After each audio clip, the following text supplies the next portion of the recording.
Au long de cette émission, nous allons revenir, messieurs et dames, sur la décision prise par le nouveau ministre de la Justice, Constant Moutamba, ordonnant au procureur près la Cour de cassation, le professeur Sylvain Vondé, justement une injonction d'engager des poursuites contre les auteurs de la nuisance sonore en République démocratique du Congo, surtout dans la ville de Kinshasa.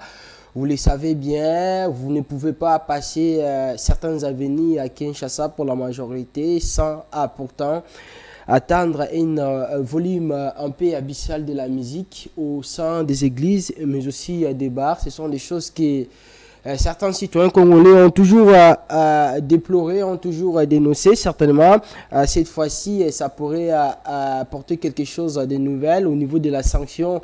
Après cette injonction donnée par le nouveau garde des Sceaux de la République démocratique du Congo, est-ce que cette décision est-elle normale? On va y revenir avec notre invité, mais aussi on parlera du procès du coup d'État lié à Christian Malanga. Vous le savez, la haute cour militaire a commencé à ouvrir ses procès depuis un moment et cela a été remis les vendredis passés et après la continuité, les avocats de la partie accusée ont déclaré que la haute cour militaire n'est pas compétente certainement à juger les civils, même s'ils sont impliqués dans ces dossiers, dans cette affaire concernant les coups d'État. Vous vous souvenez, messieurs et dames, est-ce que cette idéologie ou bien cette manière de faire les choses des avocats, de la partie accusée, est-elle réelle? La haute cour militaire a-t-elle compétence ou pas? On en parlera dans cette émission. On va aussi revenir sur les déclarations de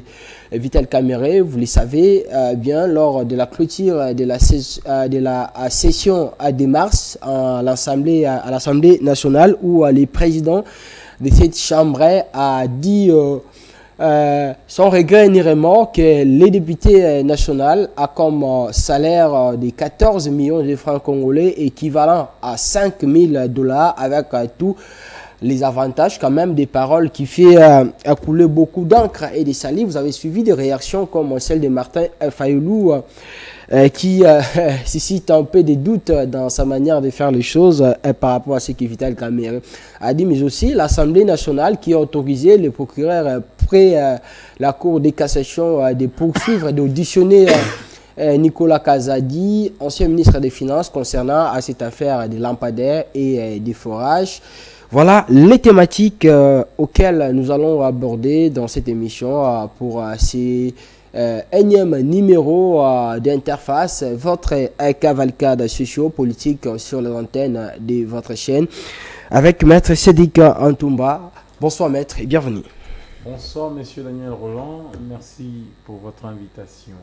Alors Maître, d'entrée de jeu, on va commencer concernant ces procès de Christian Malanga opposant la République démocratique du Congo à ses assaillants dans ce qui s'était passé au début de ces mois concernant cette affaire des coups d'État au Palais de la Nation, mais aussi en passant par la maison, la résidence de Vital Kamerhe. Aujourd'hui, ces procès avaient commencé. Je pense que c'était la deuxième audience au niveau de la prison centrale d'Indolo.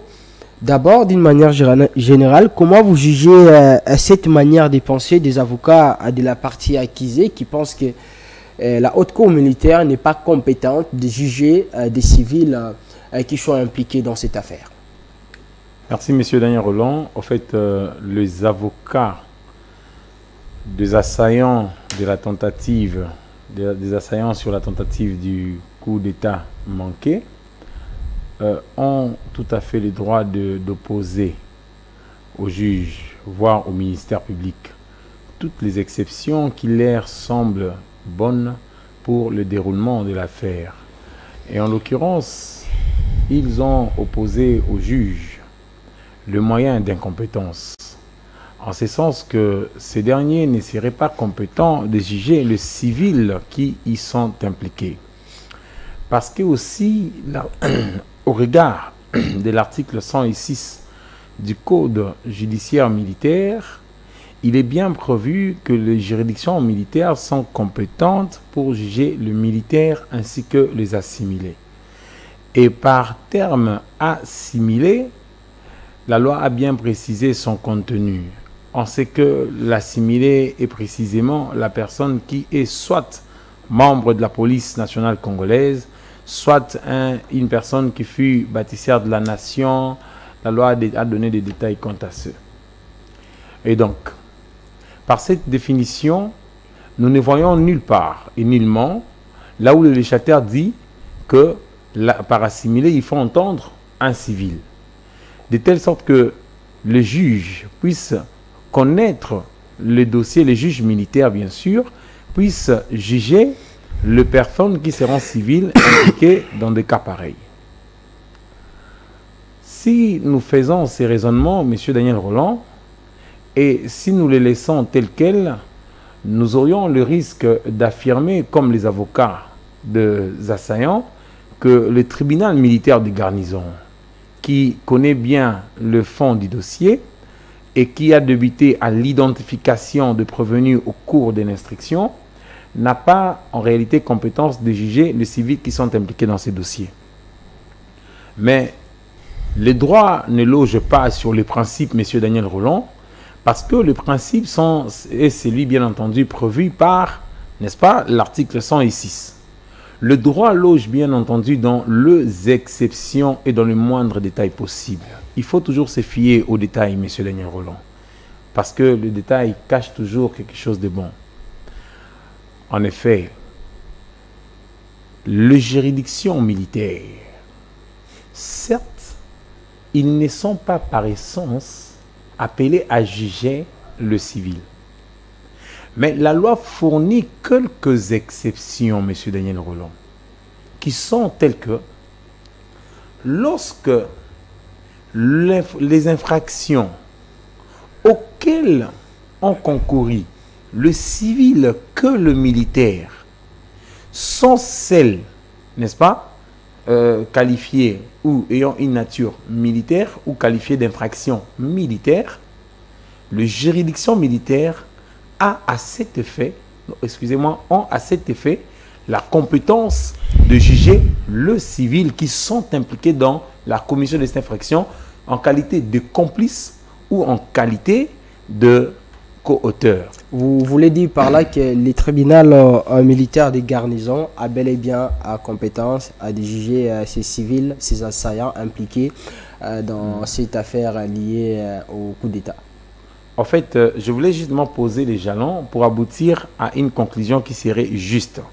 Pourquoi juste? Parce que je n'aimerais pas aller vite en besogne pour dire que oui, elle est compétente ou pas.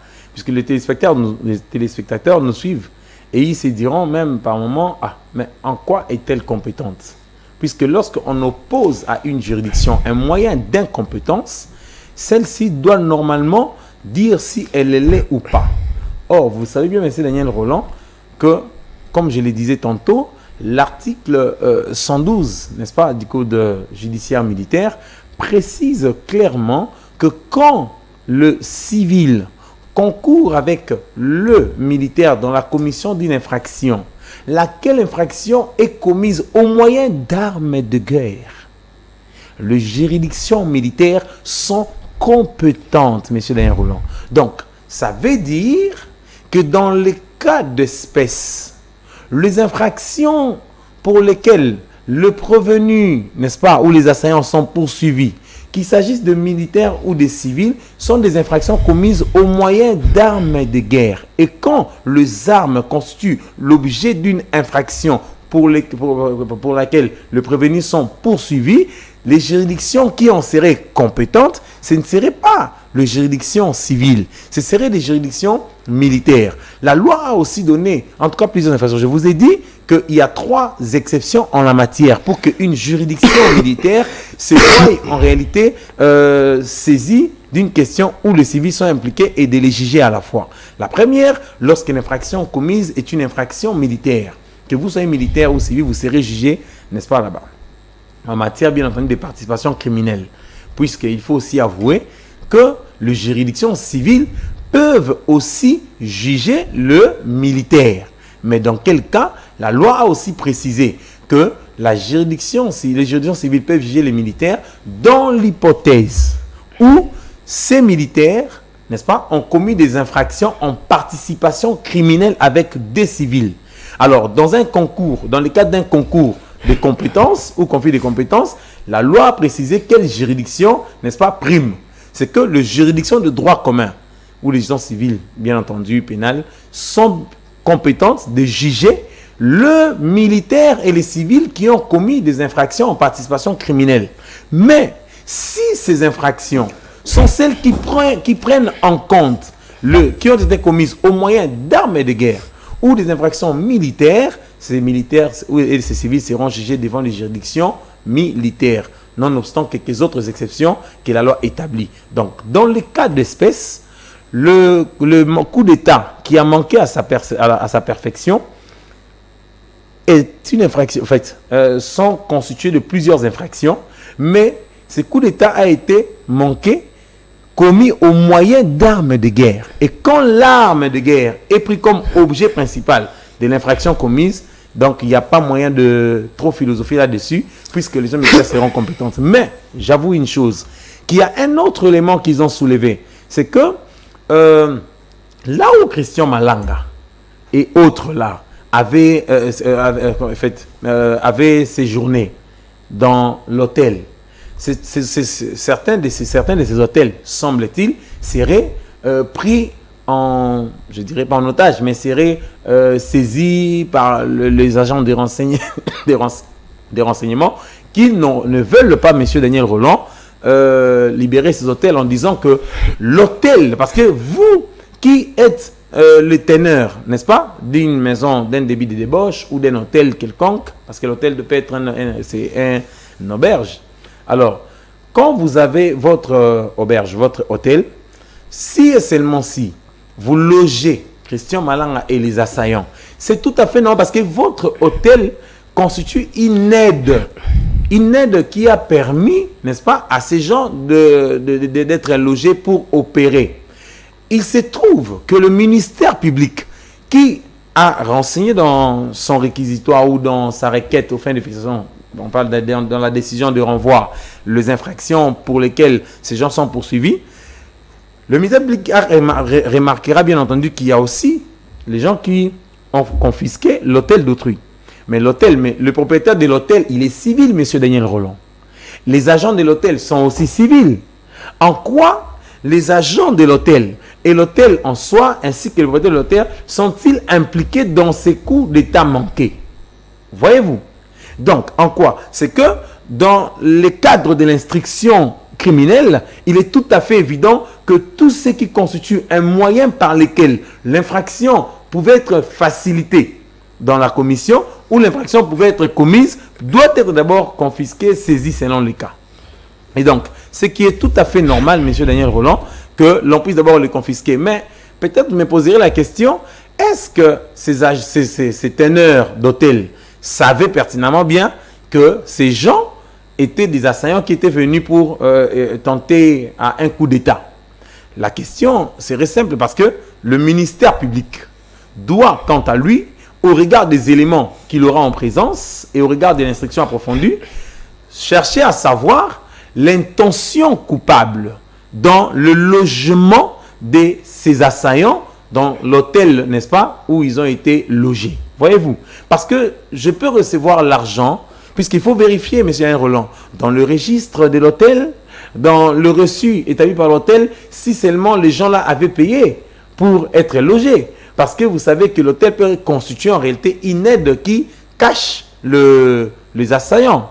Voyez-vous? Et donc là, c'est une question qui relève de l'appréciation souveraine du ministère public dans l'infraction commise pour savoir si réellement, parce que eux, ils sont des civils purement civils, parce que ce sont des civils différents, M. Daniel Roland, d'un civil qui était arrêté à 4 h du matin ou à 5 h ou à 6 h lors des opérations du coup d'État. Parce que moi qui vous ai fourni un logement, si je l'ai fourni dans l'intention d'opérer les coups d'État, en réalité, je deviens complice à ces coups d'État. Parce que mon hôtel a servi d'aide nécessaire à la commission de votre infraction.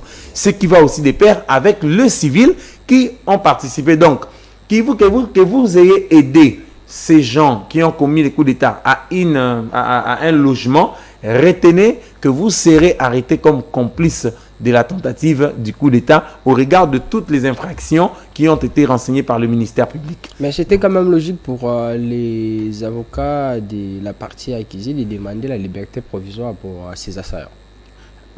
En tout cas, comme on le sait bien, la demande de liberté provisoire relève de la souveraineté, en tout cas, relève de la pression souveraine du juge. Le juge peut ordonner la liberté de tous ces gens ici, selon le cas, mais seulement parce que la loi n'a pas déterminé des infractions pour lesquelles le juge ne peut pas accorder la liberté provisoire. La loi se limite seulement à laisser la latitude au juge de pouvoir apprécier s'il faut ou non poursuivre, libérer ces gens provisoirement et qui viennent venir. Mais au regard de la gravité des infractions commises, au regard de la valeur, n'est-ce pas, à laquelle ces gens voulaient porter atteinte, je ne vois pas un juge congolais libérer ces Américains. Il va nécessairement le juger, le laisser dans cet état-là. Donc, les avocats ont été en droit de soulever n'importe quelle exception, mais encore fallait-il que ces exceptions puissent, n'est-ce pas, être accomplies. C'est-à-dire, l'objet des exceptions soulevées puisse être réel et vrai. Et d'ailleurs, je vous ai répondu en vous disant que toute cette multitude de personnes qui sont devant nous, seront, entre guillemets, seront jugés par la juridiction militaire, le tribunal militaire de garnison, qui est amplement compétente au regard de la nature des infractions commises par ces gens. Et pour les teneurs d'hôtel ou de l'auberge, ce serait justement, le juge va déterminer s'ils étaient complices ou s'ils avaient vraiment aidé, puisque là, il faut approfondir dans des enquêtes pour savoir, parce qu'il peut y avoir des gens qui étaient logés, réellement logés dans l'hôtel, mais il n'y a aucun document qui établit leur logement.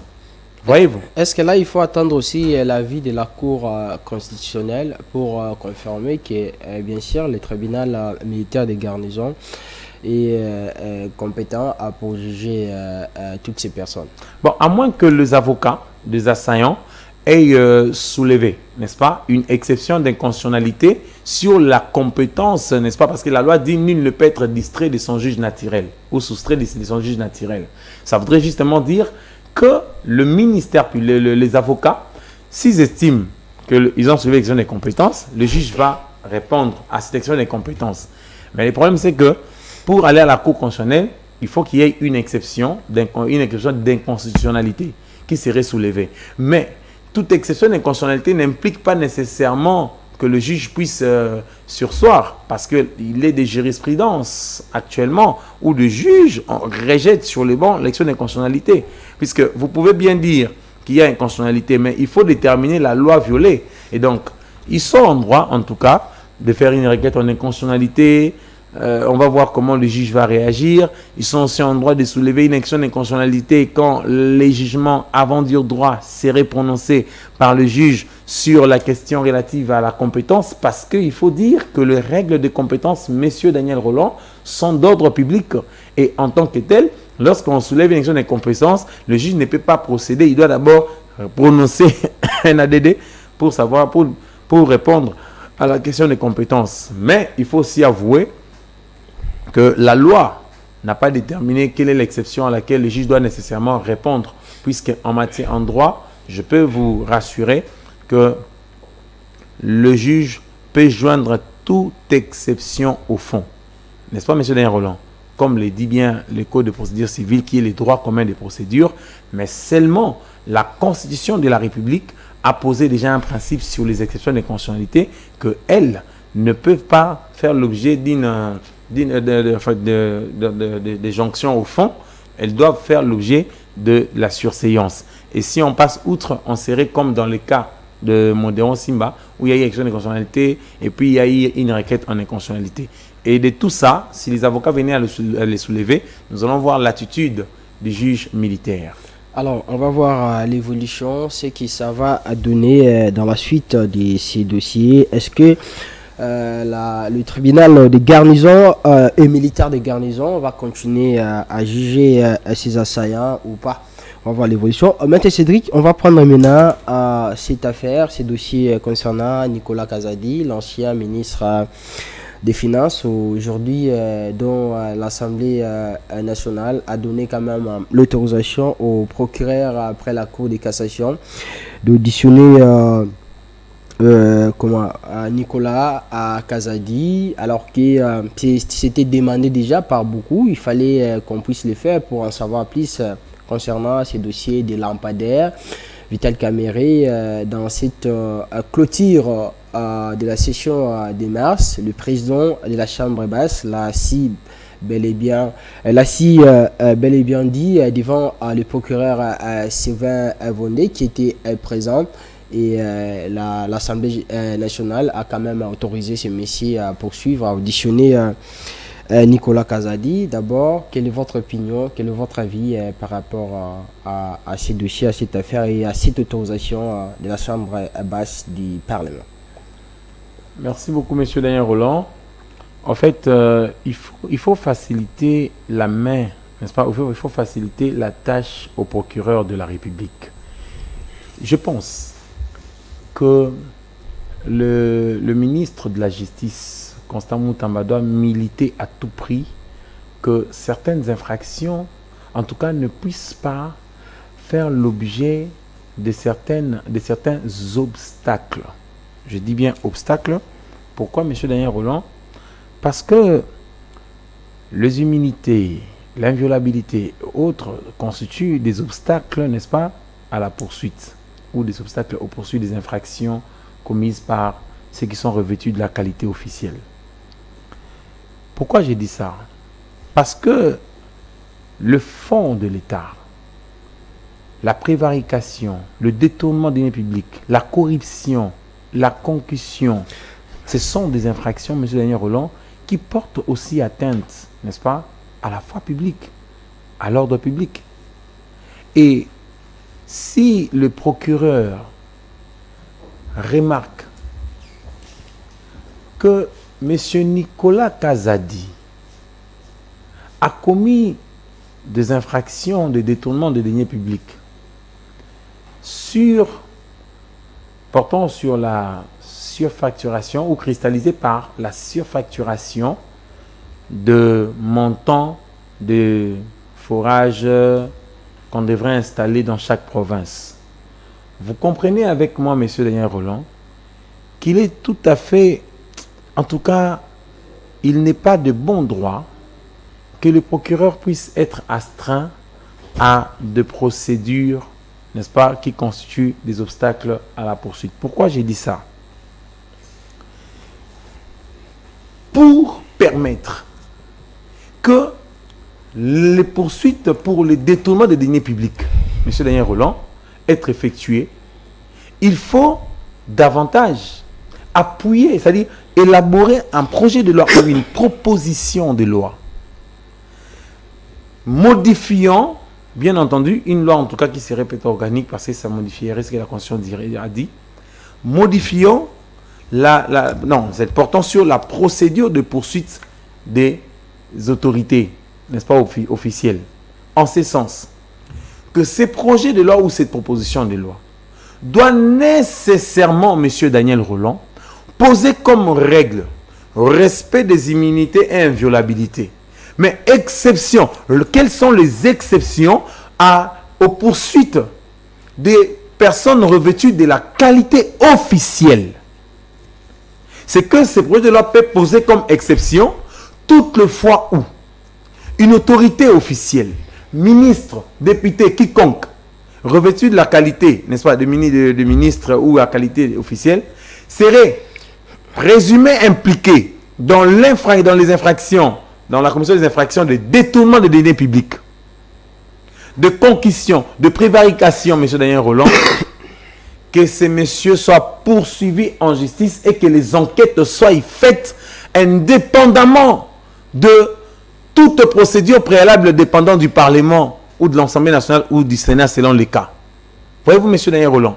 Et cela avantagerait, bien entendu, n'est-ce pas, la sécurité publique, l'ordre public, puisque si l'on remonte à la période à laquelle les prétendues infractions ont été réputées commises par monsieur François Roubota ainsi que monsieur Nicolas Kazadi, monsieur Daniel Roland, l'on comprenait que le procureur avait les mains liées.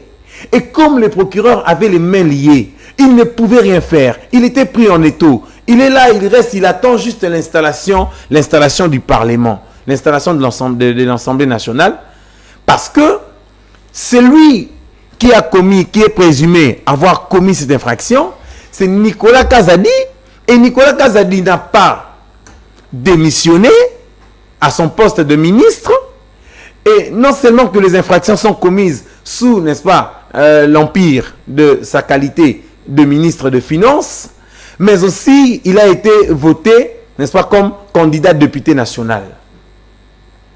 Alors, qu'est-ce que nous devrons faire? C'est un cas complexe. Complexe pourquoi? Parce que ça aurait été peut-être simple si Nicolas Kazadi n'avait pas été voté député, n'avait pas été élu député national. Mais vous avez quelqu'un qui, en étant ministre, relève de la compétence, bien entendu, de la Cour de cassation pour être jugé pour tous les faits infractionnels réputés commis par lui. Et non seulement qu'il ne démissionne pas, pour les infractions, si vous voulez les poursuivre, il faut le poursuivre où? Il faut le poursuivre à la Cour de cassation, mais seulement la poursuite, elle est tributaire de l'autorisation préalable du Parlement. Mais que nous dit la Constitution de la République, M. Daniel Roland, au sujet, bien entendu, de ministres qui n'étaient pas, qui étaient démissionnaires, bien entendu, mais qui n'avaient pas expressément démissionné.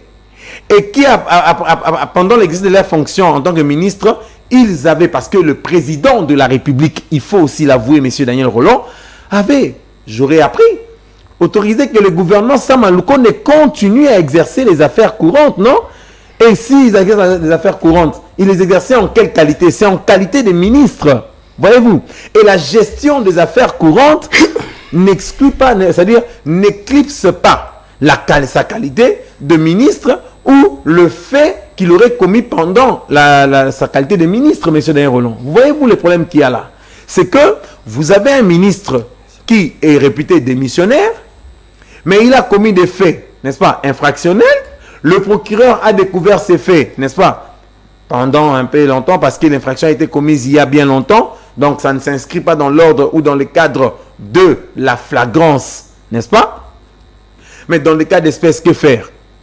La loi n'a pas dit que lorsqu'un ministre est démissionnaire ou un gouvernement est démissionnaire et que le Parlement n'est pas encore installé, le bureau d'âge qui effectue, n'est-ce pas, exerce le pouvoir de continuer, qui effectue la continuité des pouvoirs pour l'organisation des élections, l'adoption du règlement intérieur et autres, n'a pas la compétence en tant que bureau d'âge d'autoriser le Parlement à poursuivre M. Nicolas Kazadi. Cela ne profite guère, M. Daniel Roland, au rétablissement de l'ordre public. Alors que, lorsque le détournement est réputé commis, c'est le fonds du peuple congolais. C'est l'État congolais, n'est-ce pas? Parce que le fonds là sont décaissés de la caisse, n'est-ce pas, de l'État. Et la victime, c'est qui? C'est l'État en soi, M. Daniel Roland. Et donc, il faut normalement que le ministre de la Justice, en tout cas, puisse faire de tout son mieux pour proposer même un projet de loi qui tendrait à mettre comme barrière de fait pour tout ministre qui serait impliqué dans le dossier de détournement, de concussion, de prévarication, d'enrichissement illicite ou de corruption, ne puisse en aucune manière bénéficier de immunités qui feront obstacle à l'exercice de l'action publique. C'est pourquoi la proposition du nouveau ministre, c'est la création d'un tribunal financier, c'est quand même logique. Si, la création d'un tribunal financier, c'est logique pour juger, c'est-à-dire c'est logique sur la spécialité des compétences de ceux qui connaîtront bien entendu le dossier auquel serait impliqué le ministre, les autorités sur le détournement, toutes les infractions liées aux finances publiques. Voyez-vous, M. Daniel Roland. Mais le problème sur les obstacles de poursuite ou les obstacles, n'est-ce pas, à l'exercice de l'action publique ne seront pas résolus par la création d'un tribunal financier, M. Daniel Rolland. Si nous voulons ôter les obstacles, n'est-ce pas, au procédé du procureur général, il faut que le ministre de la Justice puisse mettre en place, en tout cas rédiger un projet de loi allant dans ce sens-là. Et ce serait bien, ça faciliterait en tout cas l'exercice de l'action publique, puisque ce qu'il faut mettre en avant-plan, ce n'est pas la protection des institutions ou la protection de ceux qui sont acteurs politiques, mais plutôt la protection de l'ordre public, puisque entre l'ordre public à rétablir et la qualité de la personne à respecter, je pense que le premier prime sur l'autre. Je pense que les premiers l'emportent.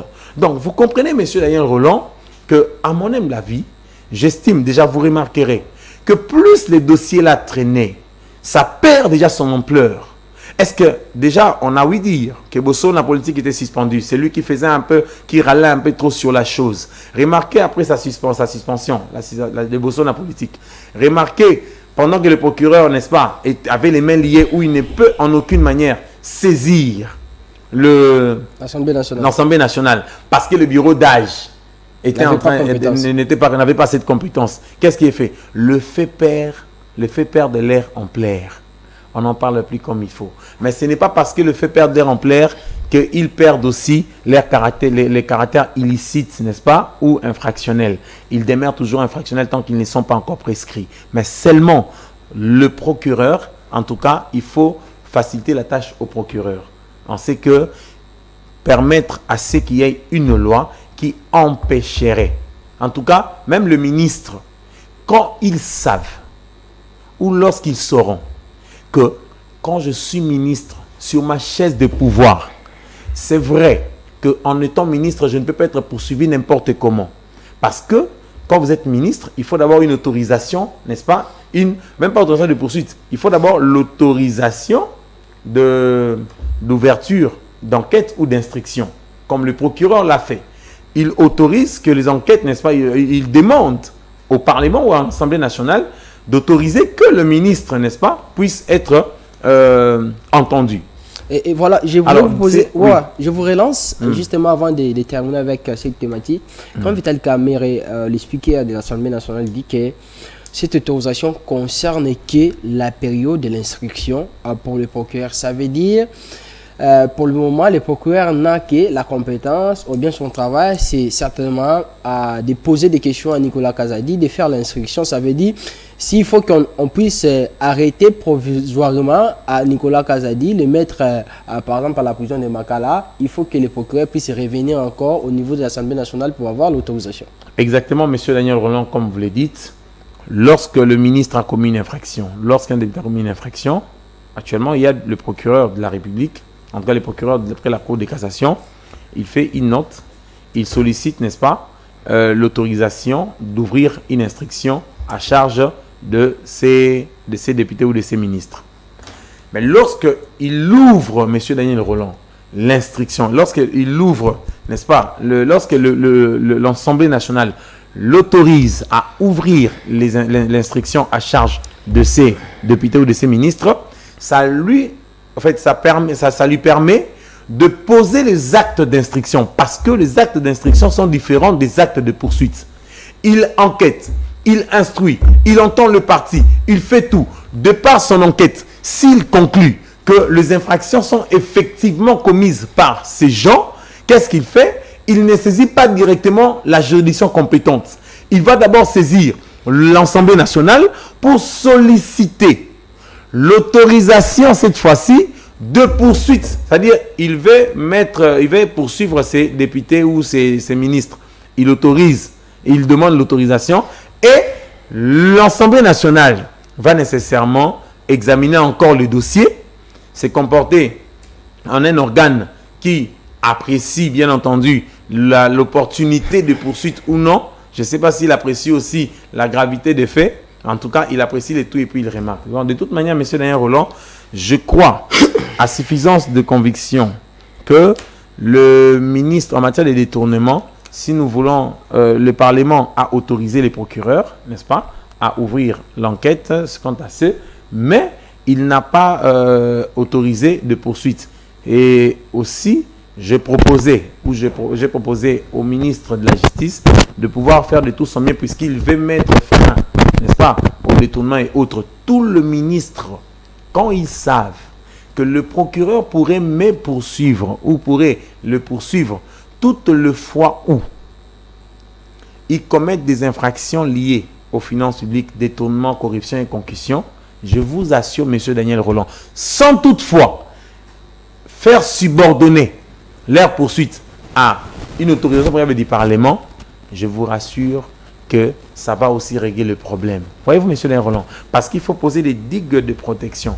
Le député sont protégés, le ministre sont protégés, mais je vous ai révélé que le bureau d'âge, il y a eu un déni de légiférer.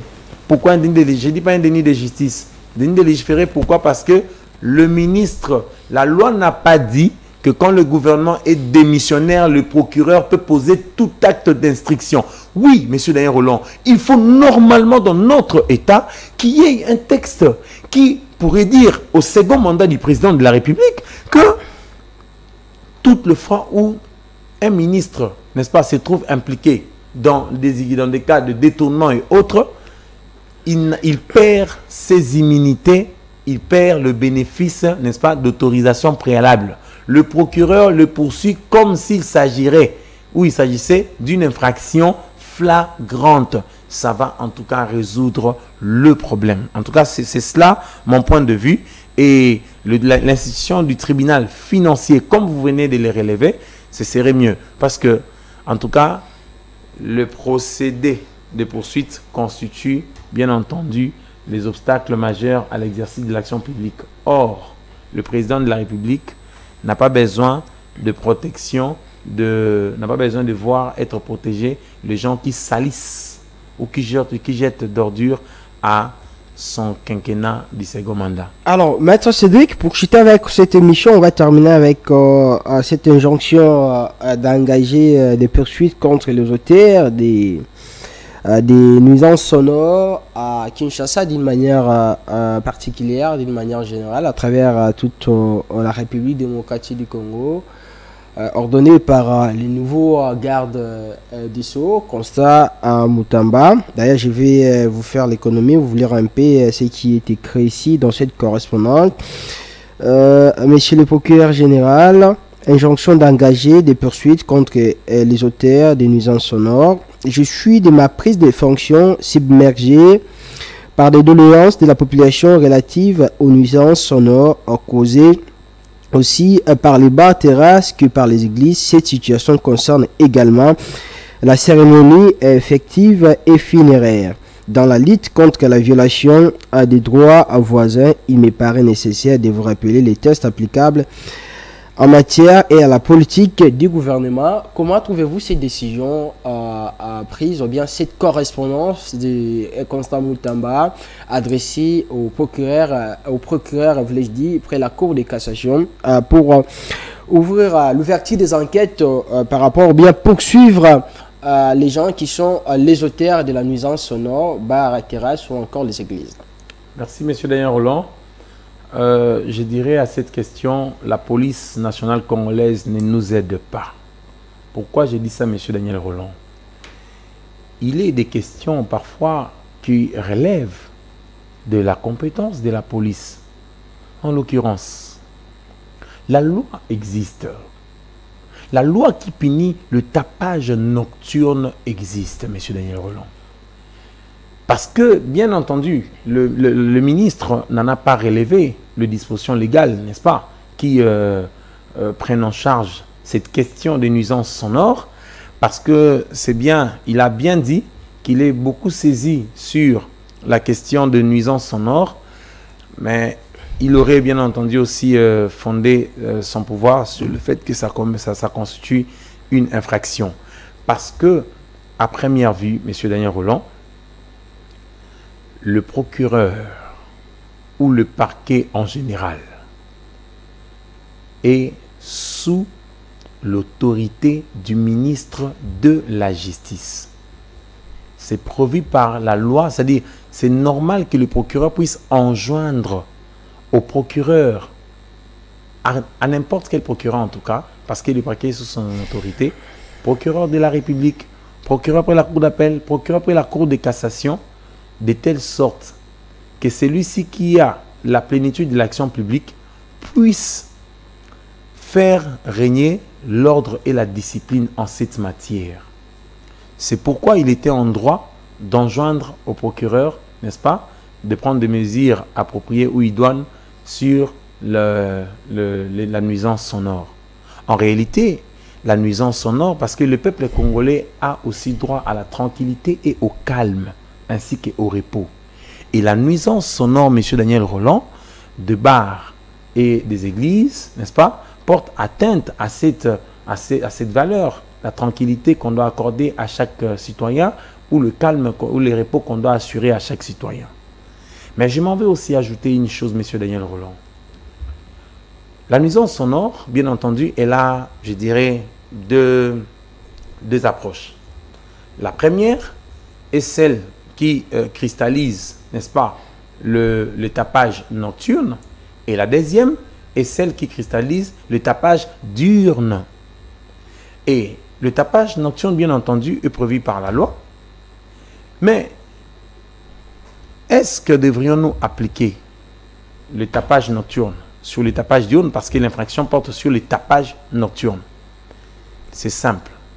En réalité, quand je vous disais à l'entame de votre question que la police ne nous aide pas, c'est parce que les généraux Kilimbalimba, les policiers doivent connaître parfois leur mission.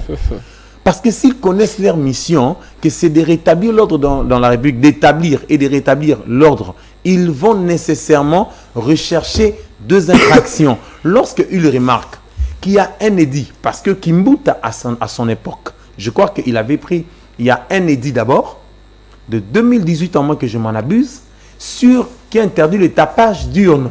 Même là aussi, à son entrée, il avait insisté sur ça avec le général Kassongo. Mais sur le terrain, il n'y avait pas des actions. Il peut avoir insisté, mais moi je dis, ce que je sais, c'est que le gouverneur Kimbuta, il a pris un arrêté en 2018. En 2018, il a pris un arrêté interdisant tout tapage nocturne et diurne.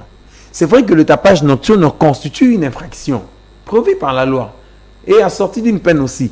Mais seulement, l'édit qui interdit ce tapage diurne, nous sommes dans la ville de Kinshasa.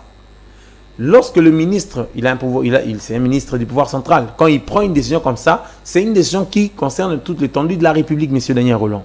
Normalement, la police nationale congolaise, le ministre n'a pas même à prendre la décision. Dès lors que la police fait ses patrouilles, sillonne dans des quartiers, remarque, M. Daniel Rolland, que dans tel quartier à bon marché, lorsqu'il est 20 h, lorsqu'il est 19 h, en tout cas, il y a de musique et autres au volume, en tout cas, très très monté jusqu'à faire bouger les nerfs. La police, qu'est-ce qu'elle devrait faire? Elle devrait interdire. Parfois, il y avait des moments où on avait remarqué le policier, si vous vous rappelez bien, confisqué de baffles.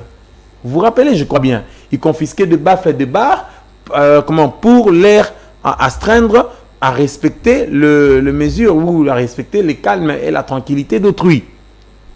Donc, je crois que le procureur de la République et la Cour de cassation va nécessairement enjoindre aussi à son tour au général Kilimbalimba de pouvoir faire taire, n'est-ce pas, tous ces bars et ces propriétaires des bars, les arrêter, arrêter les DJ, arrêter les propriétaires des bars, instruire à leur charge, et ils serviront à première vue d'exemple, M. Daniel Rolland, à de potentielles poursuites.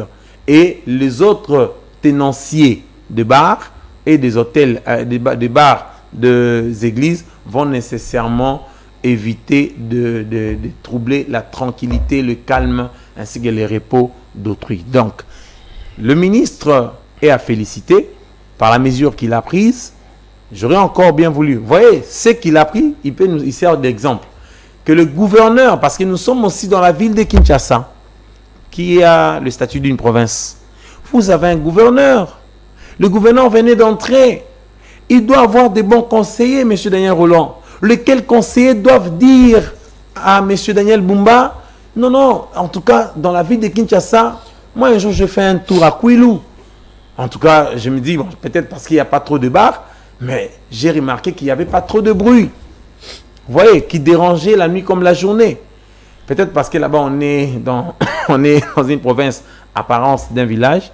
Mais, M. Daniel Roland, si nous sommes ici à Kinshasa, le gouverneur de la ville, s'il veut modifier même l'édit ou il ne les retrouve pas, il a la compétence de prendre un autre édit, modifiant l'ancien ou institution, excusez-moi, lui peut prendre un arrêté, il peut prendre un arrêté, il peut aussi impulser à ce qu'un édit provincial soit pris par l'Assemblée provinciale. Ok?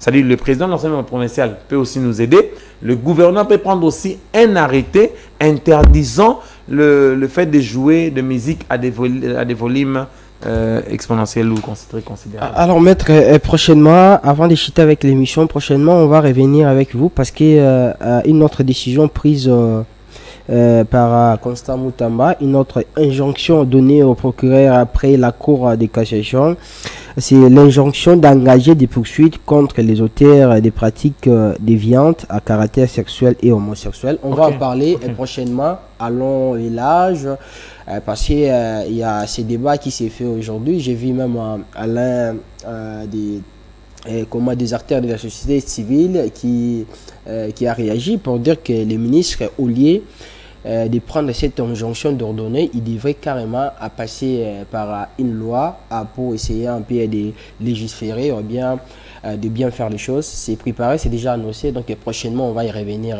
sur ça, sur cette décision prise par le ministre Constant Moutamba. Je vous laisse quand même la primaire de conclure l'émission, dans la mesure du possible d'essayer aussi de revenir sur ces propos de Vital Kamerhe concernant les salaires dans des députés. À un moment, ça fait débat dans ces pays. On parlait de 21 000 $, on a parlé de 33 34 000. Kamerhe, lui, il parle de 14 millions de francs congolais, équivalent à presque 5 000 $ comme un salaire de député avec tous les avantages à l'intérieur. Merci, M. Daniel Roland. Je pense qu'il aurait été mieux que M. Vital Kamerhe puisse dire que sous son égide ou sous, n'est-ce pas, l'empire de son pouvoir à l'Assemblée nationale, le député ne touchera que 5 000 $, équivalent à 14 millions de francs congolais. Ça aurait été mieux et les gens l'auraient mieux compris. Mais son langage a manifesté, en fait, son langage traduit ou dénote une certaine contre-vérité. En ce sens, c'est comme s'il voulait apaiser la population congolaise qui ne cesse non seulement de râler, mais aussi qui, en tout cas, ont mal à entendre que le député a 21 000 $, 33 000 $ selon les cas. Nous savons, nous tous, que le salaire d'un député, n'est-ce pas, ça avait commencé bien entendu à 10 000 $. À l'époque de Kabila, ce n'était pas ça. À l'époque de Kabila, ce n'était pas 21 000 $. Vous vous rappelez bien, M. Daniel Roland. Mais il y a eu une montée considérable du salaire d'un député. C'est vrai que les émoluments d'un député peuvent équivaloir à 10 000 $. Mais quand on dit que le salaire d'un député est de 20 000 $, 33 000 $, 21 000 $, excusez-moi, ce n'est pas en considération, M. Daniel Roland, de ce qu'un député gagne en tant qu'émolument. Non. En tant que salaire, rubrique salaire, non. C'est en considération de tous les avantages. Je vous donne un exemple. Vous avez un député qui, le 5, il a eu le 5, il a bénéficié des 10 000 $ du Parlement. Prenons l'image qu'il a bénéficié des 5 000 $. On vous dit c'est votre salaire. Au cours du même mois, sans que le mois ne soit échu, Monsieur Daniel Roland, le député vient au Parlement, à l'Assemblée nationale. On lui envoie un message, on lui dit il y a le frais du groupe parlementaire qui équivalent à 4 000 $. Le député prend les 4 000 $. Ce même député fait partie de la commission, n'est-ce pas, permanente. Il dit, écoutez, il y a le frais de la commission PAJ ou les frais de commission qui sont sortis. On donne à ces députés 5 000 $.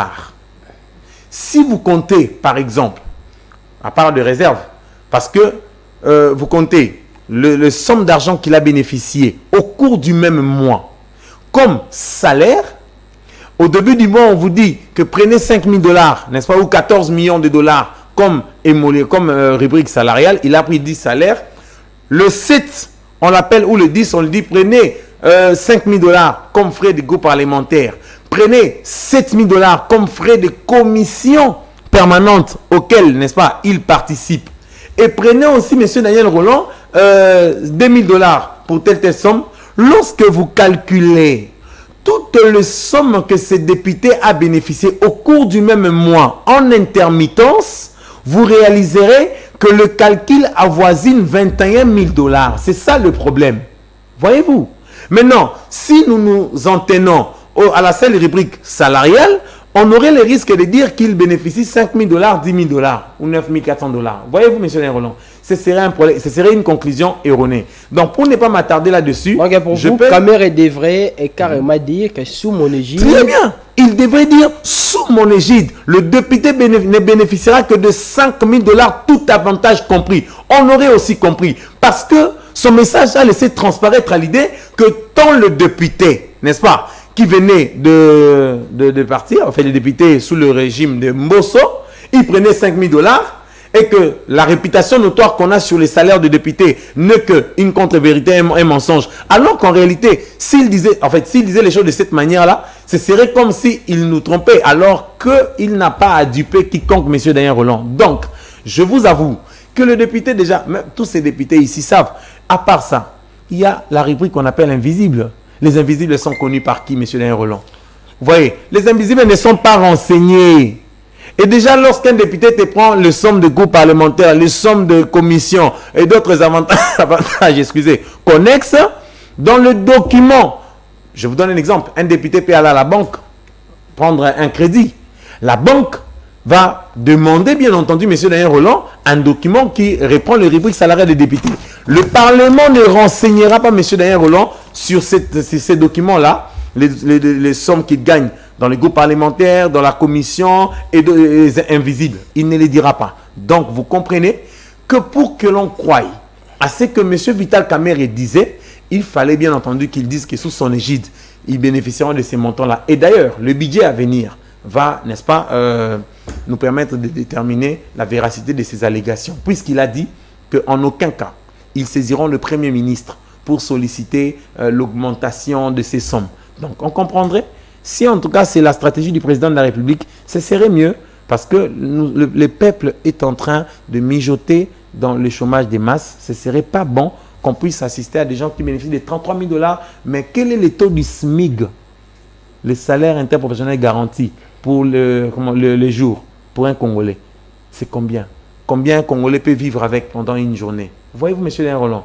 Donc, ce serait un peu contradictoire. Je crois qu'il y a des questions indispensables pour lesquelles nous reviendrons la fois prochaine, comme vous me l'avez promis. Et faire ainsi, ce serait mieux.